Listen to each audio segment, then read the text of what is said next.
Hello, আসসালামু আলাইকুম। সকাল সকাল আমার একটা কাস্টমার এসে আমার দোকানে বসে আছে একটা মোবাইল ডিসপ্লে লাগিয়ে দেওয়ার জন্য। সে এই মোবাইলে যেহেতু আরও দুবারও ডিসপ্লে লাগাইছে, তা ভালো হয়নি বা টিকেনি। সে যেহেতু আমার জন্য এতক্ষণ অপেক্ষা করে আমার শপে বসে আছে, সেহেতু আমি তার জন্য একটা অরিজিনাল ডিসপ্লে সেটআপ করে দেব এই মোবাইলে, যাতে করে তার দীর্ঘদিন এই মোবাইলটি ব্যবহার করতে পারে। সর্বপ্রথম আমি মোবাইলটি সুন্দরভাবে খুলে নিতেছি আমার সেপ মতন। ভালো করে হট গানের মাধ্যমে আমি ডিসপ্লেটি আগে পুরনো ডিসপ্লেটি সেপারেট করে নিলাম এবং পুরনো ডিসপ্লেটি সেপারেট করে সুন্দরভাবে পরিষ্কার করে, যাতে ডিসপ্লে কোনো জায়গা দিই আর ডিসপ্লের অতিরিক্ত আলো বা ফাঁক না থাকে, ঠিক আছে।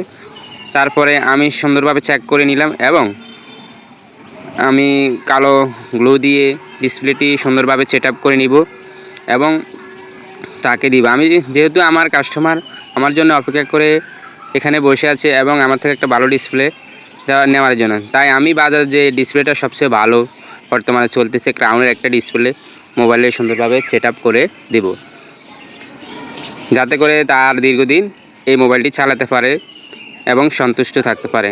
আমি সব সময় আমি চাই আমার কাস্টমারটি সন্তুষ্ট থাকুক এবং সুন্দরভাবে মোবাইলটি ইউজ করতে পারুক। ওকে, আমি নাটগুলো তাড়াতাড়ি লাগিয়ে নিব এবং অতিরিক্ত গাম ব্যাক সাইডে যেটি আছে ওটি আমি সুন্দরভাবে পরিষ্কার করে নিয়েছি। এখন শুধু খালি গ্লু দিয়ে ছাড়কে আটকে দিব, ঠিক আছে। ব্যাক সাইডটাও আমি আটকে দিয়েছি খুব তাড়াতাড়ি এবং ডিসপ্লেটাও চেকটাক করা হয়ে গেছে। শুধু খালি এখন লাসা দেওয়ার পালা। লাসা দেওয়ার পরে আমি সুন্দরভাবে মোবাইলটি আটকিয়ে আমার কাস্টমারকে দিয়ে দিব, যাতে করে সে সুন্দরভাবে এই মোবাইলটি ইউজ করে দীর্ঘদিন ইউজ করতে পারে।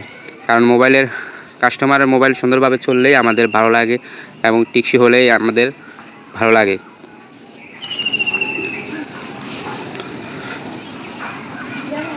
ওকে, আমার কাজটি শেষ।